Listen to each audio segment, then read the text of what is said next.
I grew up in a family that's deeply religious. My father pastored a church. Neither of my parents went to college. We grew up in a very strict background. Church was every Sunday, 2 or 3 times a day. Tuesday night, Wednesday night. On the weekends, we would prepare food for members of the church. But that background was fantastic for me because it showed me what it's like to be a servant leader.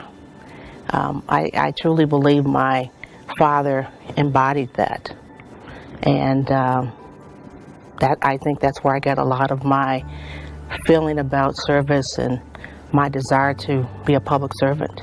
In order for me to lead, I got to be willing to give of myself. I got to be willing to accept that I'm just like you, that we're in this all together. I'm not an island. I'm not by myself. I wanted to impact the lives of people. I wanted to be the change that I wanted to see in the courts. I wanted people, when they entered the courtroom where I preside, to have a fair, positive, and respectful experience in the court system. I knew that I could bring that to the bench because that is what I wanted to see. I wanted to see a judge that was willing to be fair to all kinds of people, to administer justice without regard to a person's race, ethnicity, or background. Our judges in this circuit, they were former prosecutors, former public defenders, former civil and criminal defense attorneys. They worked for the private sector as well as non-for-profits. That diversity did not always exist on our bench. But because we have that diversity, and because we receive diversity training and implicit bias training, I believe that our judges are very well equipped to deal with people who look like me, people who look like you, and people who don't look like either of us. I think that they can respect and understand the differences and similarities of people. And I believe that that leads to and aids to bring about a fair and impartial court system.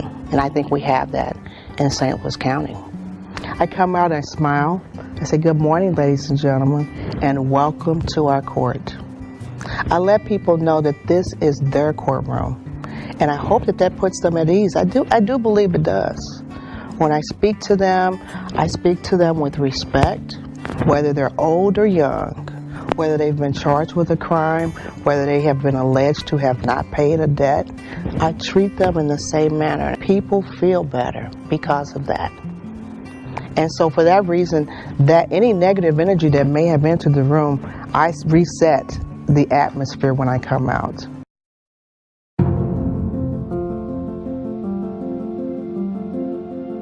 You know, for many people in society, they believe that the American dream has died, that it no longer lives, that they are not going to get a fair shake in society. The fact that I worked hard, I persevered, I was determined, this happened for me. This has been a dream of mine since I was 32 years of age. And it finally became a reality. So I really believe that dreams do really come true. There were times I doubted it, but I never stopped trying.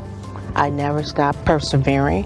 I never stopped trying to be better, to make sure that I was the judge, like I said, that I wanted to portray. I love being able to see people feel like they were heard. I mean, there is something about when people come before me and I, as the judge, sitting up on that bench with a black robe on, and people rise when I come in the room, that I'm willing to listen to what they have to say. There's just a light bulb that goes off and they feel like, wow, whether they win or lose, they really feel like the system worked for them. And I get a chance to see that each and every day. And it just warms my heart that I am lucky enough to be a part of that. I absolutely love it.